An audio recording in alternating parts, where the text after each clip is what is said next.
Extensive scientific research has demonstrated that on an average day in June, the average human brain is capable of remembering at most one thought from a commencement speech. But since today is cooler than average, and West Pointers are definitely above average, I will challenge you to think this morning about two words: surprise and courage. This year marks the 60th anniversary of a military disaster whose name has become synonymous with surprise: the attack on Pearl Harbor. Interestingly, that surprise attack was preceded by an astonishing number of unheeded warnings and missed signals. Intelligence reports warned of a surprise move in any direction, but this made the Army commander in Honolulu think of sabotage, not attack.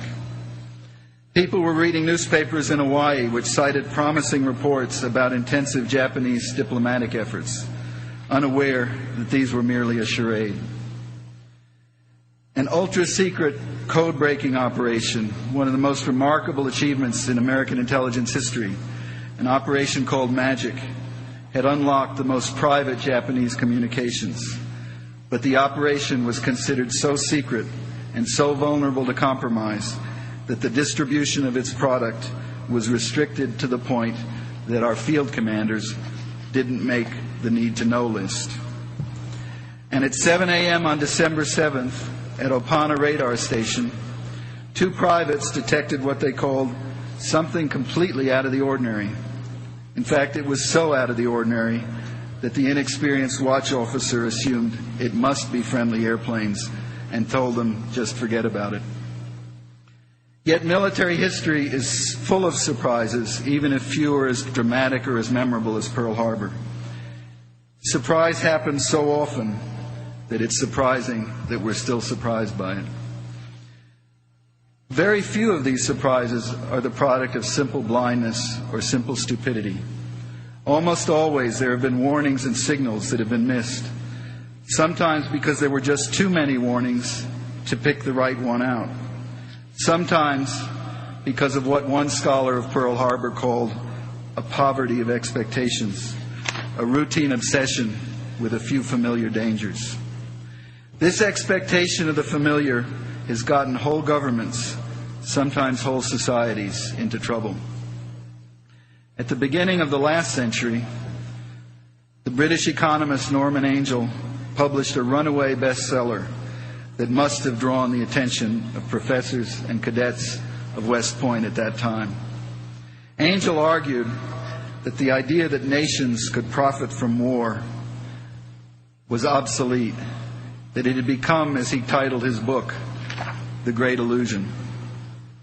International finance, he argued, had become so interdependent and so interwoven with trade and industry that it had rendered war unprofitable. One of Angell's disciples, David Starr Jordan, the president of an obscure institution on the West Coast called Stanford University, argued that war in Europe, though much threatened, would never come. The bankers, he said, will not find the money for such a fight. The industries will not maintain it. The statesmen cannot. There will be no general war. Unfortunately for him, he made that prediction in 1913. 1 year later, Archduke Franz Ferdinand fell to an assassin's bullet, plunging Europe into a war more terrible than any that had come before it. The notion of the Great Illusion yielded to the reality of the Great War. 100 years later, we live, once again, in a time of great hopes for world peace and prosperity.